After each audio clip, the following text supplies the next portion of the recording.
Yo guys, what's up? My name is Levi, and this is how my 11th month in SMMA went. Let's get into it. So, like, my shit's shaped like the piece that lands back on Earth after the shuttle goes up. You know what I'm saying, bro?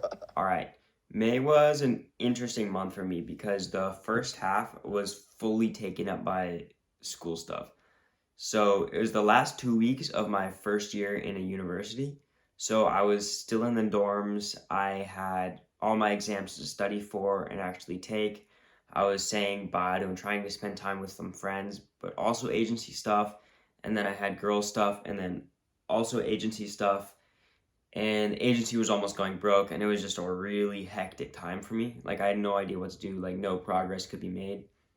That lasted until the 13th when I finally moved out of school and moved back home. And then it was not the greatest time mentally, just to be honest, because over the past like few weeks with everything that had been going on, no shade to like anyone I was hanging out with, I felt super content, and it got to the point where I was like, I slept through a demo who was gonna convert, and they ended up going with another agency because I slept in, and it was just an awful feeling. And I started doubting like myself, the agency, my sales ability, the niche, like everything. And that's when I started to read David Goggins' "Can't Hurt Me," and that helped me so much. It's cliche, but it helped a lot.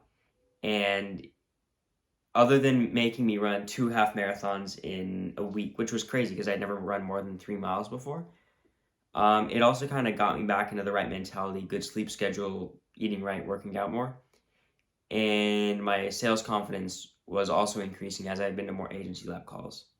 And so with all that being said, it was around like the 17th, 18th now, and I was back on it. I had demos again. First demo back went pretty well. The lady wouldn't turn her camera on, but she did say yes at the end of the call. I didn't take payment. She said she was going to pay later, and then she ghosted me, but there was still a yes. And then later that week, there was a guy who said yes, way higher ticket, super emotional kind of guy, paid me on the spot, $12.50 retainer. And then 3 hours later, after I got out of my doctor's appointment, we had a call, and he's like, "Hey man, I need you to refund me." So I gave him most of the money back. It was still an L, but there were 2 people saying yes. So obviously my sales ability was good. They just weren't as committed up front. And then, so I changed that for the next 2 calls, and those went a lot better. The next 2 calls both said yes. One of them I got a down payment for, and they're going to start in 2 weeks once they get another payment. They just wanted to lock down my service for their area.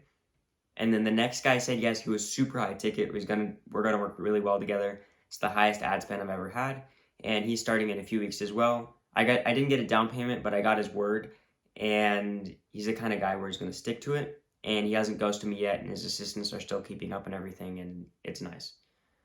With that being said, we got some more in the works for June. I'm excited for the next month, and it's also by far the most mind-fucked I've ever been with all like the school and the girl stuff and like also the agency and like everything all at once. It was kind of crazy. But now there's finally real progress being made. And also, I have a Discord. You should join it. We have calls on Saturdays. I'm not selling you anything. It's just cool. It's a way for me to meet more people in the agencies and kind of like figure stuff out faster as we're communicating. Just DM me on my Instagram right here, and I'll go ahead and let you in and send you the invite. All right, thanks. Peace.